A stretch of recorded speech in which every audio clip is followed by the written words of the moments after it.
Paroxysmal nocturnal hemoglobinuria, or PNH, is a rare hematological disorder characterized by complement-mediated hemolysis.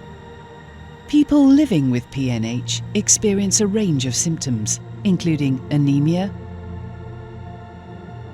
thrombotic complications,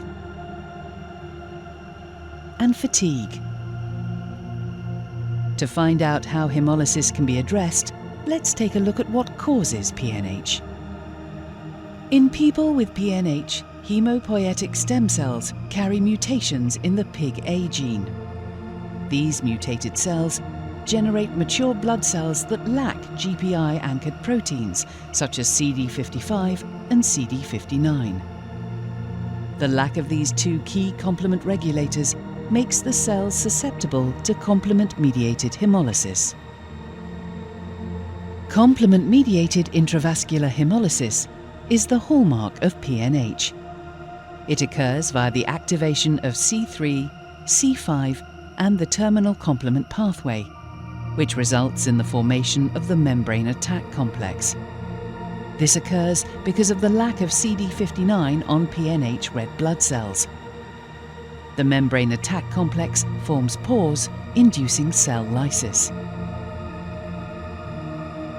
For decades, treatment with C5 inhibitors has been the standard of care. Acting terminally in the complement system, C5 inhibitors bind to C5 to prevent intravascular hemolysis. However, some patients who are treated with C5 inhibitors experience ongoing anemia.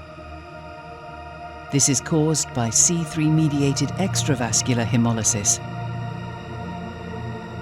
C5 inhibitors address intravascular hemolysis. However, proximally in the complement system, C3 convertases continue to cleave C3. As a result, C3 fragments accumulate on the surfaces of PNH red blood cells that have been spared from intravascular hemolysis. This occurs due to the lack of CD55.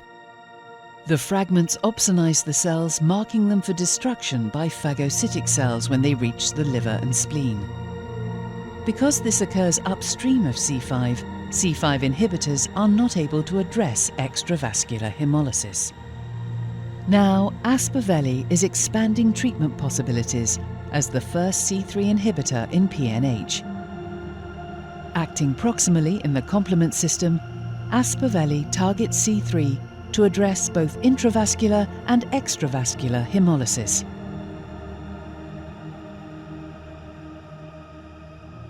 In patients who remained anemic despite treatment with the C5 inhibitor eculizumab, Aspaveli provided a superior increase in hemoglobin levels after 16 weeks of treatment compared to patients who continued with eculizumab.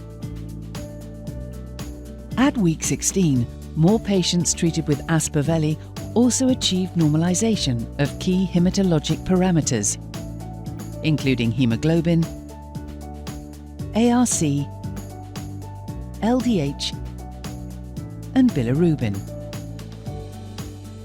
Improvements in hemoglobin, ARC, and LDH were sustained throughout 48 weeks of Aspaveli treatment. Patients treated with Aspaveli also achieved sustained and clinically meaningful improvements in fatigue and overall quality of life. Beyond improvements in quality of life, Aspaveli offers the flexibility of a subcutaneous treatment that can be self-administered at home to suit patients' lifestyles. Help your patients to see more possibilities by addressing both intravascular and extravascular hemolysis with Aspaveli.